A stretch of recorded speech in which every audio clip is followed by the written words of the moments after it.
AP రాజధాని అమరావతిపై YCP మనసు మార్చుకున్నట్లేనా? 3 రాజధానులు అంటూనే గుంటూరు, విజయవాడ మధ్య ప్రాంతాలను అభివృద్ధి చేసుకోవాలని చెప్పడం వెనుక ఆంతర్యం ఏంటి? వైసీపీ భావన కూడా సజ్జల చెప్పిందేనా?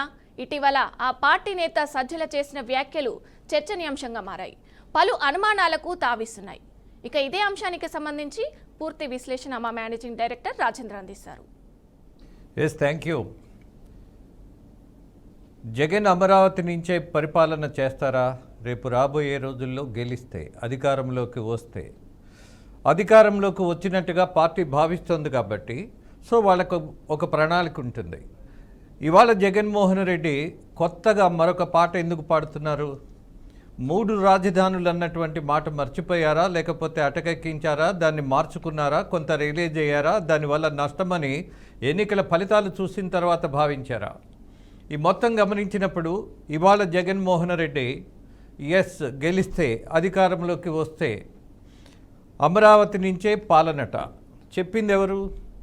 సకల శాఖ మంత్రిగా పేరుబడినటువంటి సజ్జల రామకృష్ణారెడ్డి. సజ్జల రామకృష్ణారెడ్డి సొంతగా తనకున్నటువంటి అభిప్రాయాన్ని చెప్పే అవకాశం ఉంటుందా? ఉండదు. మరి ఎవరి అభిప్రాయాన్ని చెప్పారు? తన అధినేత ఎవరైతే ఉన్నారో జగన్మోహన్ రెడ్డి, మాజీ ముఖ్యమంత్రి, అలాగే ఆ పార్టీకి ప్రధాన నాయకుడిగా, అధ్యక్షుడిగా ఉన్నటువంటి జగన్మోహన్ రెడ్డి యొక్క భావాన్ని ఆయన మాటల్లో తెలియజేశారు. ఎలా ఈ మార్పు ఎందుకు వస్తోంది?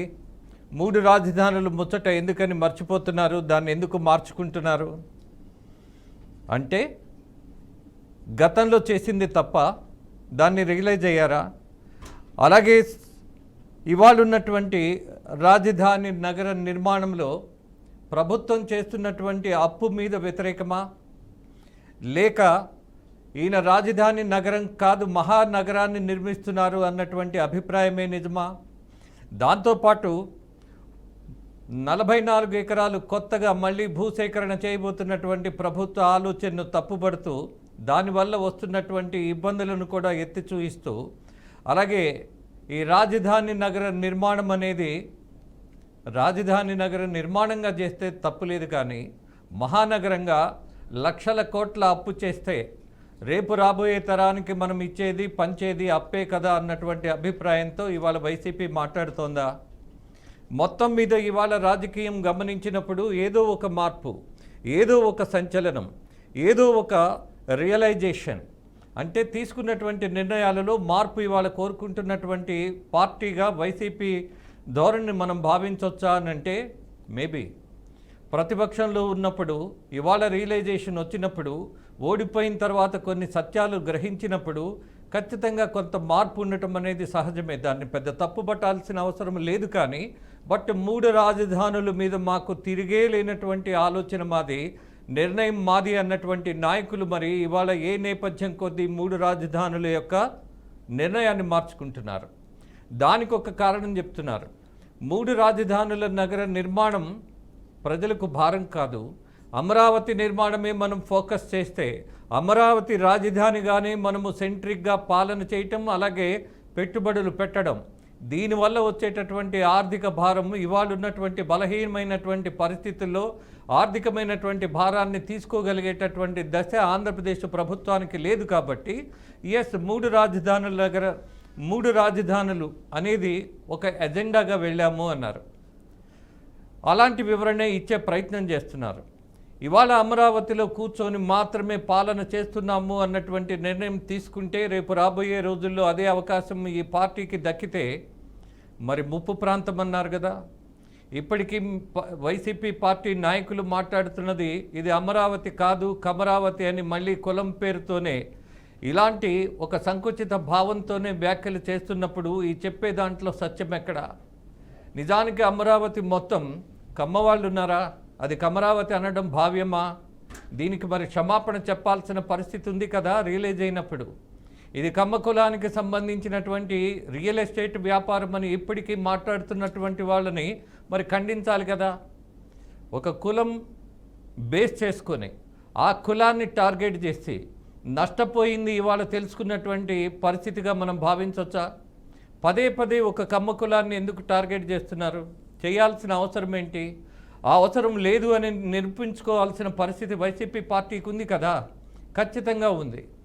నిజానికి అక్కడ ఉన్నటువంటి భూములను మనము పూర్తిగా ఒక సమాచారాన్ని తీసుకుంటే అత్యధిక శాతం ఉన్నటువంటి వాళ్ళు బీసీలు, ఎస్సీలు, మైనారిటీలు, దీనికి సంబంధించిన వాళ్ళే 90% మందికి భూములు ఉన్నాయి.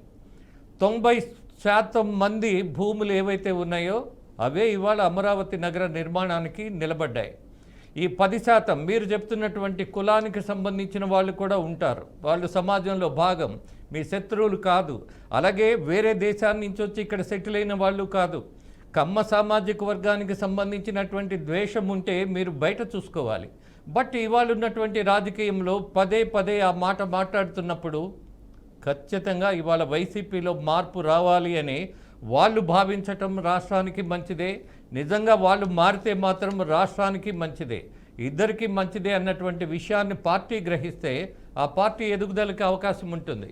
కానీ సంకుచితమైనటువంటి రాజకీయాలు చేసినటువంటి నేపథ్యం ఉన్నటువంటి పార్టీగా ముద్రపడినటువంటి వైసీపీ ఖచ్చితంగా మేల్కొని తప్పుదిద్దుకునేటటువంటి పరిస్థితిగా కనపడుతున్న దశ ఇవాళ ఈ విషయంలో మనకి చాలా స్పష్టంగా కనపడుతుంది. మహానగరమా, రాజధాని నగరమా, అదే ప్రశ్నిస్తున్నారు. ఎస్, రాజధాని నగరమే మహానగరంగా ఉంటుంది అన్నది సత్యంగా మాట్లాడుతున్నటువంటి పాలకపక్షం యొక్క అభిప్రాయం. Then what to do? రాజధాని నగరం మహానగరంగా ఉంటే తప్ప, ఇక్కడ తప్పెక్కడ? అప్పు చేస్తే తప్పు. బట్ సెల్ఫ్ సస్టైనబుల్ ప్రాజెక్ట్ అని నిరూపించినటువంటి గణాంకాలు ఉన్న తర్వాత ఇంకా సందేహం ఎందుకు?